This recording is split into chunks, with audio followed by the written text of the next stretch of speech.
You're listening to Coffee and Culture.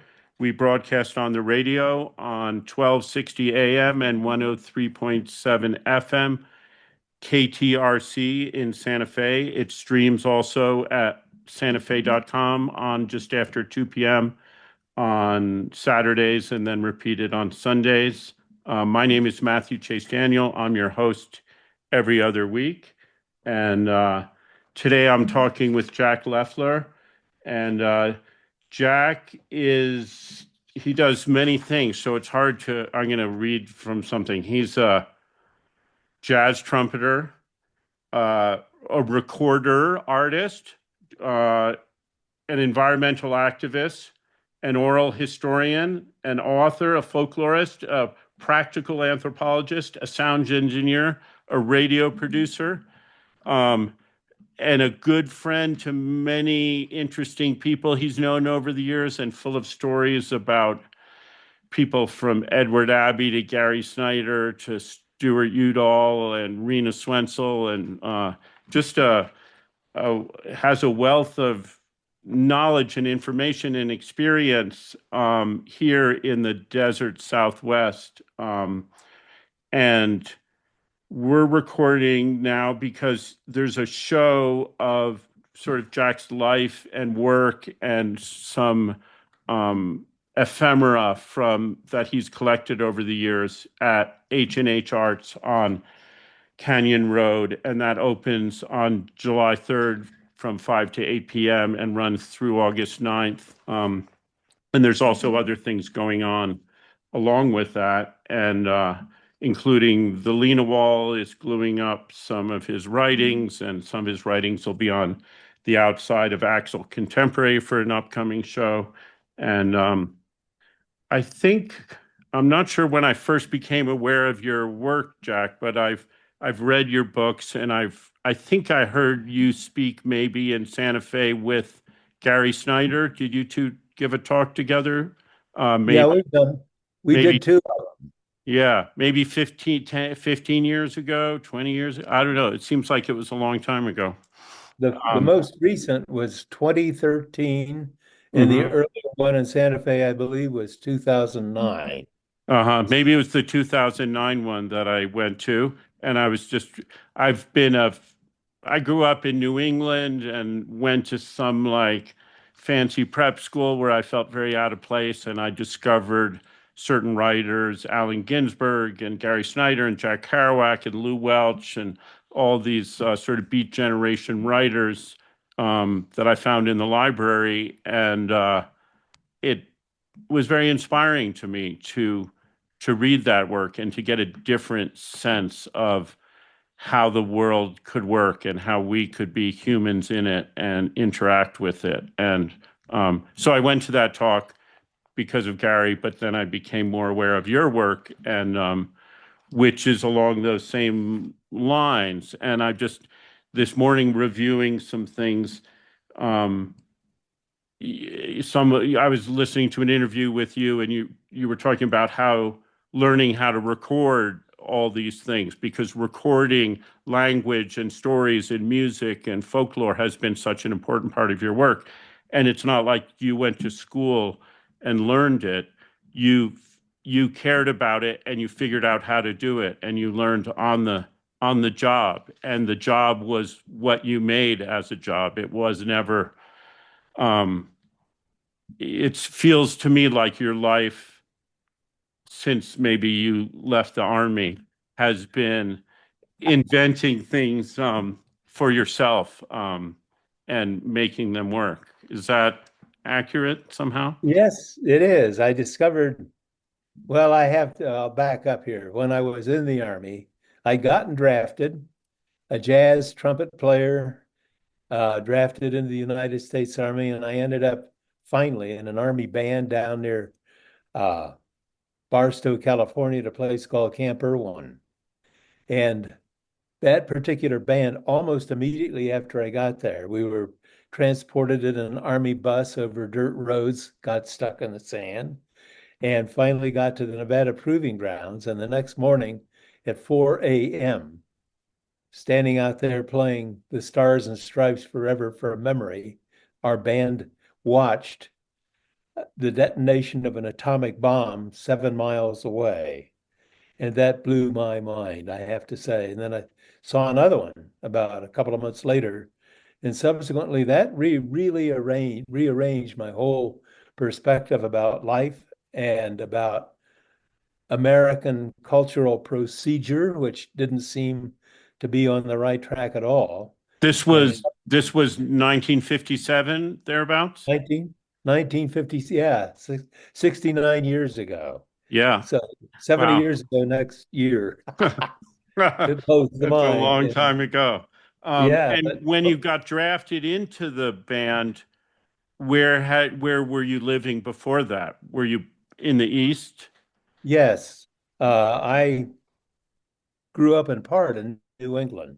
I was Hmm. born in Parkersburg, West Virginia, Hmm. near the banks of the Ohio River in 1936, 7/11, my lucky day, and spent time in West Virginia, spent the Second World War years just outside Columbus, Ohio, and thereafter went to Manchester, Connecticut, where I graduated from high school, and spent 2 years in college in Western Pennsylvania, and decided that I wasn't learning a thing that I wanted to know at Right. Westminster College, and subsequently dropped out of college and got drafted, which happened those days.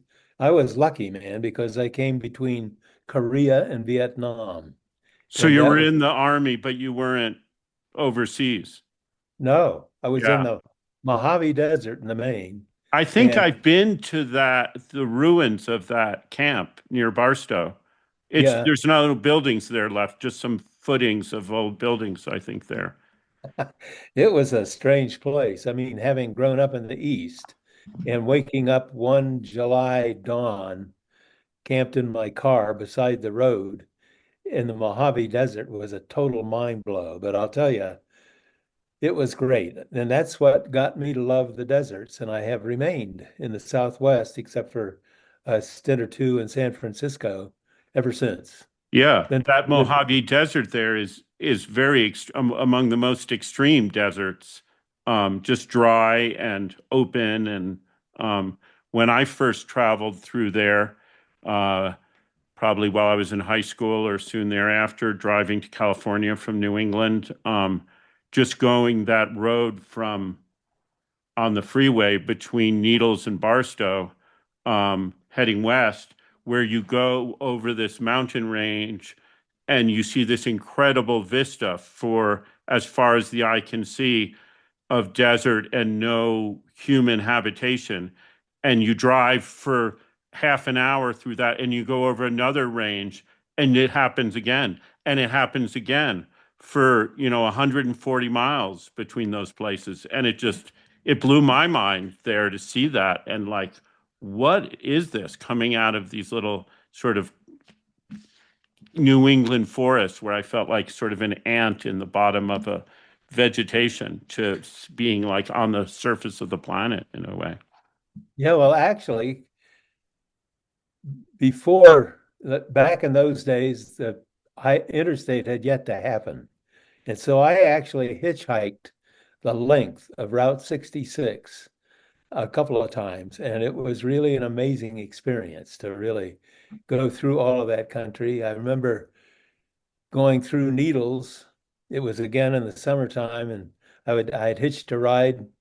A fellow, a Marine, and I were hitching together, and we got a ride in a convertible, and we stopped in Needles, and all of us jumped in the Colorado River, and boy, did that feel good. Yeah, I jump in that river a bunch, actually. I was just there a couple of months ago, get off on just the east side of the river right before Needles, and you can get down to it right there off the freeway and swim in there. And it's a good thing. It's a wonderful thing. The Colorado River is a wonderful thing, and the Colorado River is changed a lot, and it's in sort of crisis now, and we can talk more about that yet. It's time we have to go to a break. We'll be right back. My name is Matthew Chase Daniel. I'm talking with Jack Loeffler.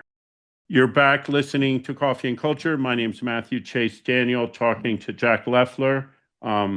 And we broadcast on AM 1260 and 103.7 out of Santa Fe, KTRC. Podcasts of this and past shows are also just look up Coffee and Culture with Matthew Chase Daniel on whatever platform and you'll find it. Yeah, let's talk a little about the Colorado River. And Okay, I actually that first dip in the Colorado River got me very interested in it because here's this tiny body of winding water drifting through a desert of magnitude, it's an incredible desert. So I became more and more interested in the Colorado River. And over the years, I discovered, as you mentioned earlier, I did a fair amount of radio production, and the humanities councils from the 7 states privy to the waters of the Colorado River, which include Wyoming, Utah, Colorado, New Mexico, Arizona, Nevada, and California, mhm, asked me if I'd produce a radio series, which I did. I wrote proposals and got grants from both the National Endowment for the Humanities and the Ford Foundation and produced a 6-part radio series. It took me a good year. I visited the headwaters of, or near the headwaters of the Green River, the Colorado River, and the San Juan, mhm, and rivers, portions of which I've run. I've never run the Grand Canyon, but my daughter Celestia Peregrina and I have run the San Juan a bunch of times. But the upshot is that I learned back then about something called the 1922 Colorado River Compact, which sets into law the way the waters are apportioned on the Colorado River within the entire watershed. mhm, And there's a dividing line between what is known as the upper basin and the lower basin at Lee's Ferry, about 18 miles downstream from what is now the Glen Canyon Dam, which is mhm. a sort of a strange endeavor, the construction of that. During that radio series, by the way, I had the opportunity to interview Floyd Dominy, who was the commissioner of the Bureau of Reclamation at the time, and he was the one responsible for the construction of the Glen Canyon Dam and many other dams in the upper basin. The Glen And Canyon is upstream from the Grand Canyon. Is that yes, right? in other words, where if you drive down to Lee's Ferry, Right. Marble Canyon, then Grand Canyon is on your left, and the remains of Glen Canyon, and then up to the Glen Canyon Dam and Lake Powell are on your right. Right. So it's an amazing thought. One time I actually took a boat twice, really, from Lee's Ferry, the 18 miles upstream to the Glen Canyon Dam. And that was a bit of a moment of truth because there you're looking at this monstrous thing that plugs the Colorado River, sort of an Yeah. unnatural act, big time. Yeah. But at any rate, that radio series, producing that radio series, really acquainted me with some of the real problems. For example, when I did that radio series just 25 years ago, the water was going at a rate of about 15 to 16 million acre feet a year and Hmm. served a human population of 25 million. Presently, the river flow is down 1 million acre feet a year, and Oh, it wait, serves, hold on, Jack. You blipped off for a while for the connection. Say it's down to what now? it is now down to about 12 million acre feet a year. In other words, a 25% decrease at least, and serves a human population of 40 million. In other Oh, words, a 15 million acre, 15 million plus increase in human population since I did that radio series 25 years ago. And right. so we really, and now that we are deeply, finally understanding that we're engaged in climate change and global warming, the Colorado River watershed and the Rio Grande watershed are both endangered rivers. Yes, I believe the Rio Grande is dry in Albuquerque right now, where it That's what I'm was told. last week. Yeah. I've seen some photos of it. It's heartbreaking. It Um, really is. 25 years, no, 50 years ago, I ran the lower canyons of the Rio Grande. I'm not sure that's even possible anymore, but it was 110 miles of beautiful river running out in absolute desert wilderness. Great. Yeah. It's amazing to me how in these extreme deserts, like you're talking about the Colorado winding through the Mojave, and it's amazing that there's this wealth of water in this river, and it's cool and it's beautiful, and you get what 100 feet away from the edge of the river, and you're in the extreme desert. And if you turn one way, you see the river and all the green, and you turn the other way, and you wouldn't know the river is there. It always amazes me how it runs now, and I don't know if it's always been this way, what a stark division it is between the river course and the rest of the desert.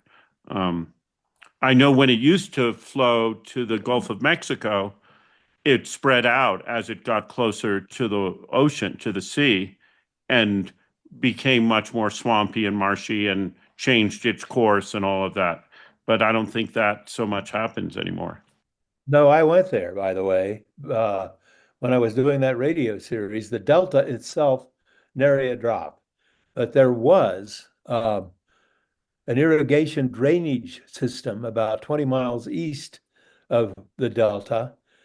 And that was partially saline water from having been agricultural runoff, but it Hmm. was still fresh enough so that when it entered the Sea of Cortez, there was an explosion of wildlife and flora that was just a mind blow. I rented a canoe for a couple of days and paddled around during that time and was really astounded by the way it could have looked in earlier century, really, Right, when the Delta ran free and Indian people were living down there, and they, in order to plant seeds, they would put the seeds in their mouth and blow them out of their mouth into the soils, and that's where they got their grains and stuff.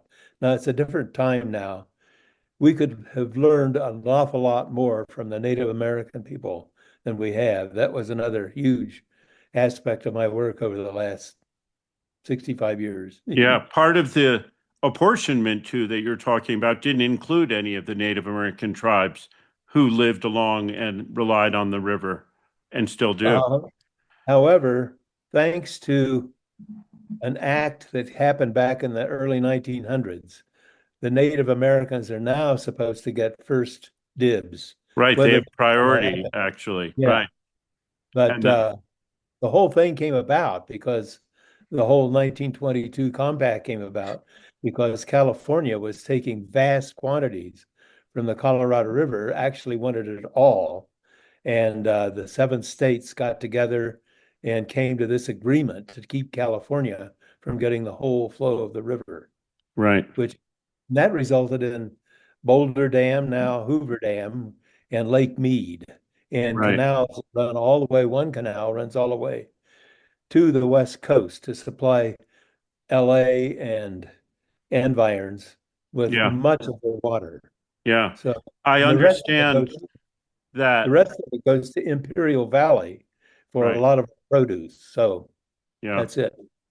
And the city of Las Vegas pulls water out of there, and I believe they recycled 90% of the water that they pull out. So if they pull out 100 gallons and it runs through the sewage system in Vegas, they treat the water and run it back into the lake, Yeah, which is amazing. We don't think of Las Vegas, Nevada as a environmentally conscious town, but that's pretty remarkable.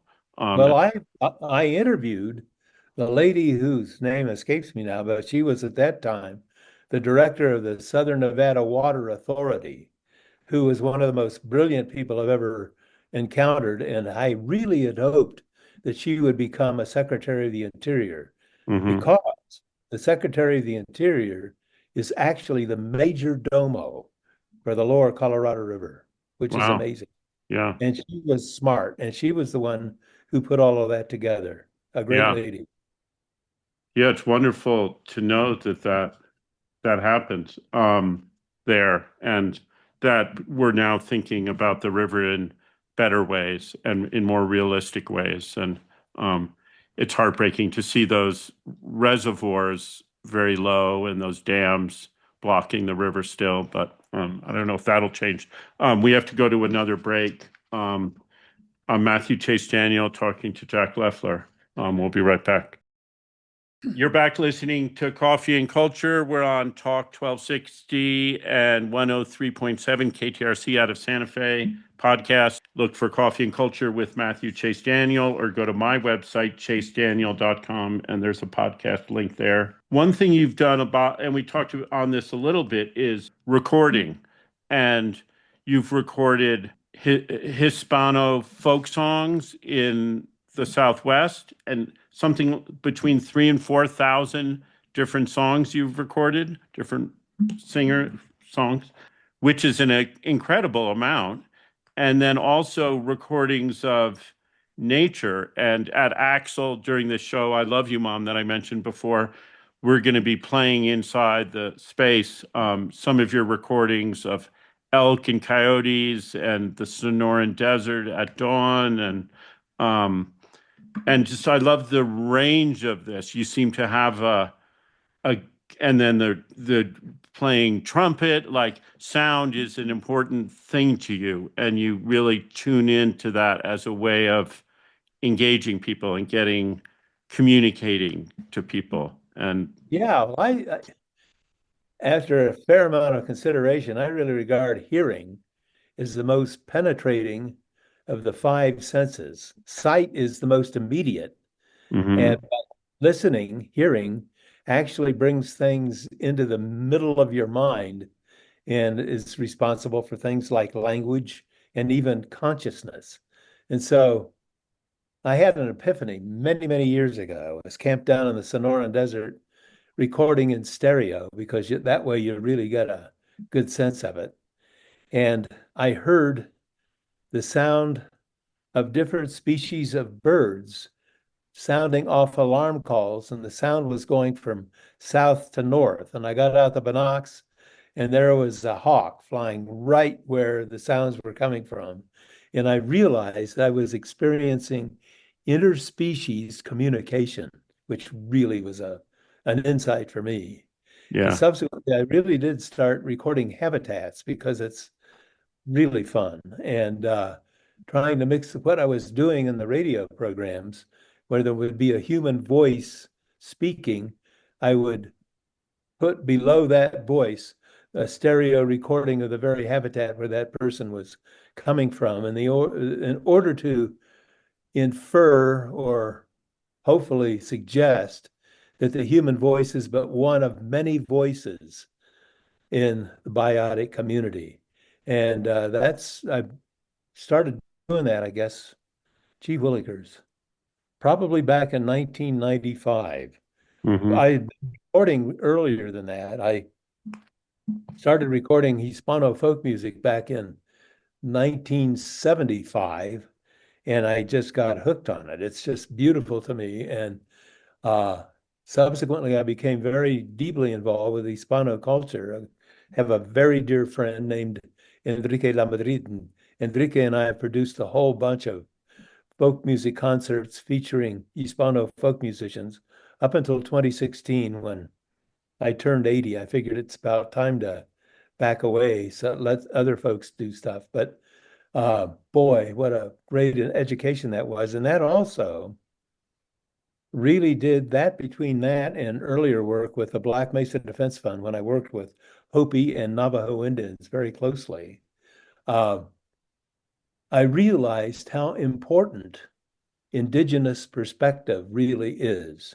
And mhm, so I also spent many years recording Native American peoples telling me about their traditional perspectives and made some major friendships that, boy, I value deeply. And gee whiz, when I think about all of those recordings, which are, by the way, I donated my entire what I call aural history archive to the New Mexico History Museum, where they're supposed to be getting it ready so that parts of it can be listened to by anybody who's interested in doing research. So great. we, I'm going to call them and say I want to listen. They better hurry up. hey, good for you, man. They should have all those online for people to just open up and hear. Yeah, it was I was honored to be able to do that work. And actually, recording has been a lot of fun. I also recorded a fair amount of chamber music. Tom O'Connor, I haven't seen Tom in years, but he was a very close friend. And he's the head of the Santa Fe Pro Musica.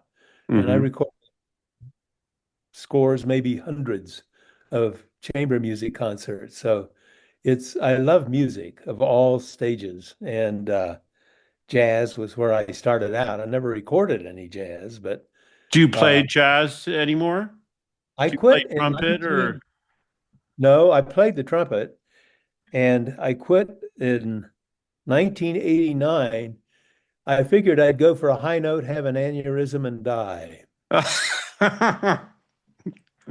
Well, maybe that was true. So it was good you didn't, because that was a long time ago. That was what, 40 years ago or something. Yeah, I still got three horns in the closet. I pull them out every now and then, but it's Yeah. hopeless.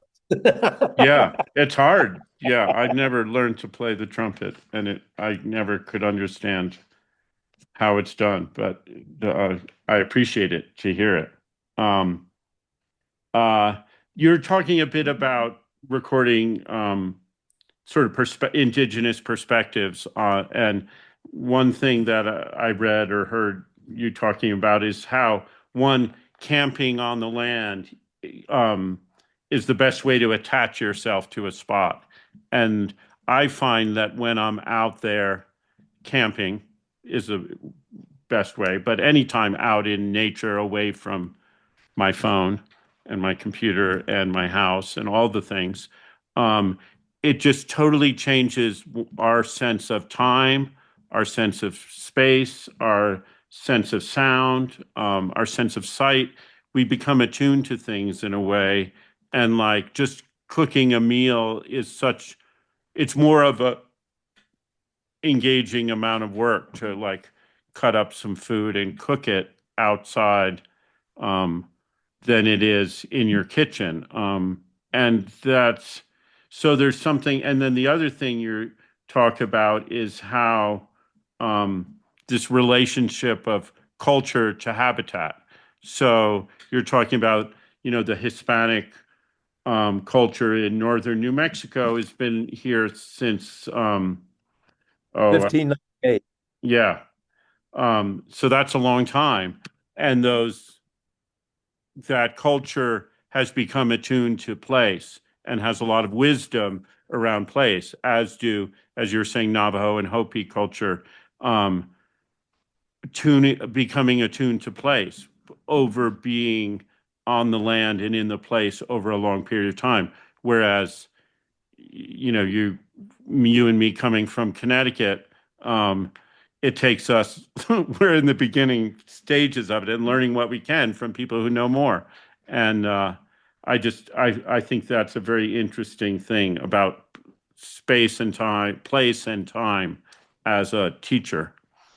Yeah, as a matter of fact, I just finished writing an essay that's coming out tomorrow through the Rewilding Institute called, let me think here, what did I call it? Rewilding Human Consciousness, which is something that I've really tried to do. I had a really good pal for many, many years. He's gone now, but we spent a lot of time camped all over the Southwest, all four of the deserts, all over the Colorado Plateau, everywhere. And we both understood that it takes a while to be out there in it, to let one's mind become totally affiliated with place.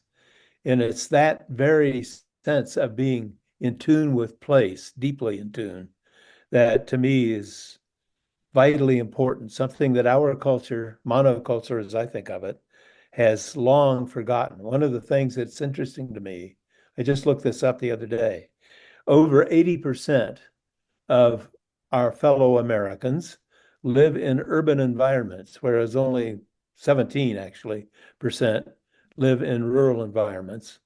And that has to shape our cultural perspective to an enormous degree. And we have really lost touch with the flow of nature. And boy, we've got to get back into it on some fundamental level. we're out of here. Because without that intuition of being part of the planet Earth, the flow of nature on a cellular level, and that all living creatures, whether they be flora or fauna, are kindred. We are kindred with all life forms. And that's something that seems to be escaping us. And that's one of the things that comes in clear and loud when one is camped out there for a period of time. And when you And go, just we have to go to break in a few seconds, but when you're out there camping and these long, when you're camped for a night or a week or a month, or like what are the time periods where you're out away from things in your life when well, you've been camping? my buddy and I concluded that it took a good 2 weeks each time for us to get really in tune with where we were. And Wonderful. We got to go to a break. We'll be right back. My name's Matthew Chase Daniel. You're listening to Coffee and Culture, and I'm talking with Jack Loeffler. You're back listening to Coffee and Culture. I'm talking with Jack Loeffler. This is Matthew Chase Daniel. Talk to me a little about the Black Mesa Defense Fund. This was something you worked a lot on in the early 70s.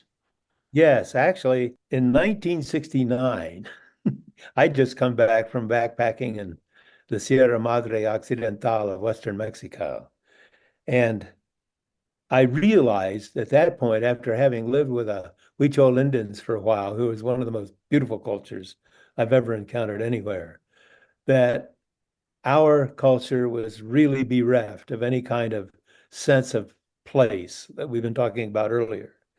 And so we put together a meeting called UBLE, Earthlings United for Better Life, at the community school. And that was our one and only meeting. But I met a man who was to become a very close friend, Bill Brown, who was a National Park Service historian for the Western region of the United States. And we started something called the Central Clearinghouse, which lasted for several years, thanks to Harvey Mudd, Sally Rogers, Brant Culkin, and others.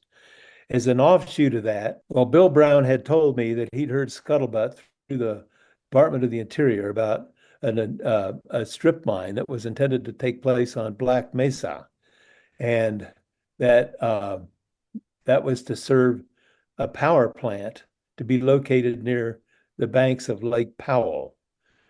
And that really blew my mind. I had friends, Hopi friends out there, and I realized that Black Mesa was a sacred space for the Hopi people.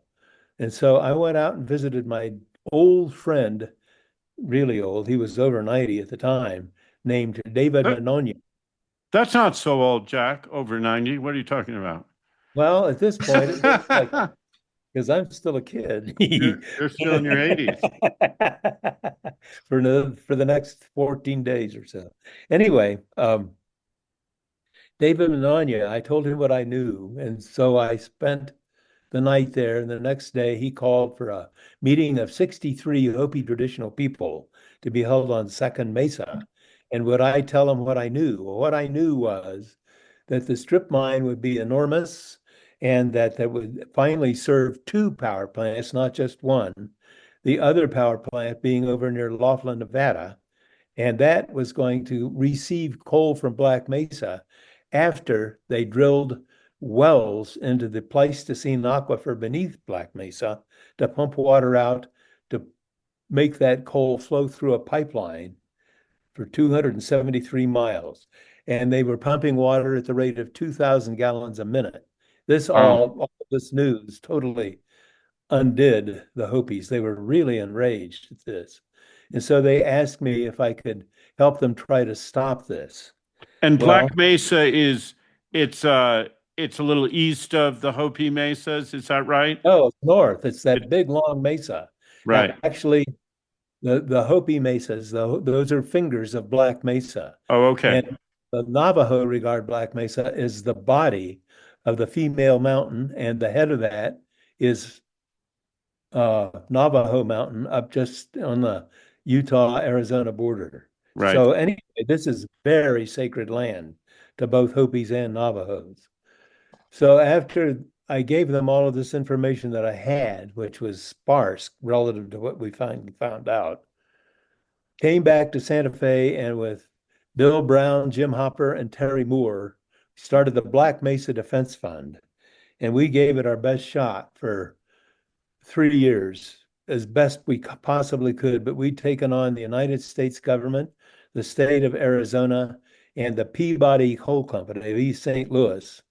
And they whopped us hands down because here we were a handful of hippies and hopies and whatever going Right. for it as long as we could. So that really did get my mind deeply involved in the way the Hopis thought and felt about things. As a matter of fact, my wife Catherine and I were invited into a kiva on Second Mesa to record Hopi elders telling us their perspective about the relationship of their culture to their habitat. They regarded habitat as sacred, as do any traditional indigenous peoples that I've ever met anywhere in the West, Mexico, wherever I've been with my recorder. And so that really reshaped my mind big time. I realized that radical environmentalism had a lot to do with the way we were going to have to work on things. My friend, my camping buddy, the guy I'd mentioned earlier, that was a guy named Ed Abbey, who was a writer. And Ed had written a book called Desert Solitaire that came out in 68. And then while we were doing the Black Mesa Defense Fund, the way I put it these days is that Ed and I did a bunch of field research for the Monkey Wrench Gang.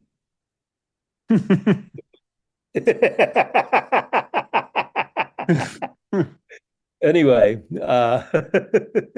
and we won't go any further there. But the upshot is that I realize that you got to take this really seriously, and Yeah. I have ever since. And How do you everything feel I've done, like activism as a whole in the world, whether on environmental issues, social issues, political issues, has changed since, say, the 60s and the 70s as a very active time of that to now? Has it gotten stronger? Has it gotten weaker? Has it morphed in a way, taken on well, different forms? it's gone in different directions. Some of my favorite organizations, one is the Santa Fe Conservation Trust, another one is Rewilding New Mexico, or not, what is it? Environmental New Me anyway. Dave Foreman founded it. Dave Foreman also founded an organization which I work with very closely called the Rewilding Institute. Mhm. And basically, what I've discovered is that a lot of young people are really getting deeply in to trying to stop incursion into wild habitats. By the way, that was called New Mexico Wild that I was fumbling with, thanks Right. to my sitting here beside me. But the upshot is that there are young people doing things. People are trying to save cultural corridors, or not cultural corridors, but as much as wildlife corridors, which the wall between Mexico and the United States is wreaking havoc with. And from my perspective, if I were still a young guy, I'd consider making holes in that wall so that the wildlife could get through, or Yeah. even take the whole thing down. Anyway, it's just a ridiculous situation to me now. Politically, we are under siege by what I think of as a coven of ill placed, ill begotten politicians who are ruining everything. And we have to react to that as any way we can. And I'll talk about that anytime to anybody and Yeah. probably busted, but what the heck, man. At Yeah. the age What of can they do now? 90. Um, you talk a little, we just have a couple of minutes, but related to that, you believe in governance by consensus in small communities from the bottom up, not from the top down, from grassroots. Um, and that's related to anarchism and naturism, as you call it, and to John Wesley Powell's conception, which I've heard about from you, and I've heard about it from Gary Snyder, I think, talks about it, which is that a much more sensible way of organizing political regions is through a watershed rather than a latitude and a longitude, and how we divide things now. Often we divide things on a river, and you see that now in the A lot of U.S.-Mexico border throughout Texas.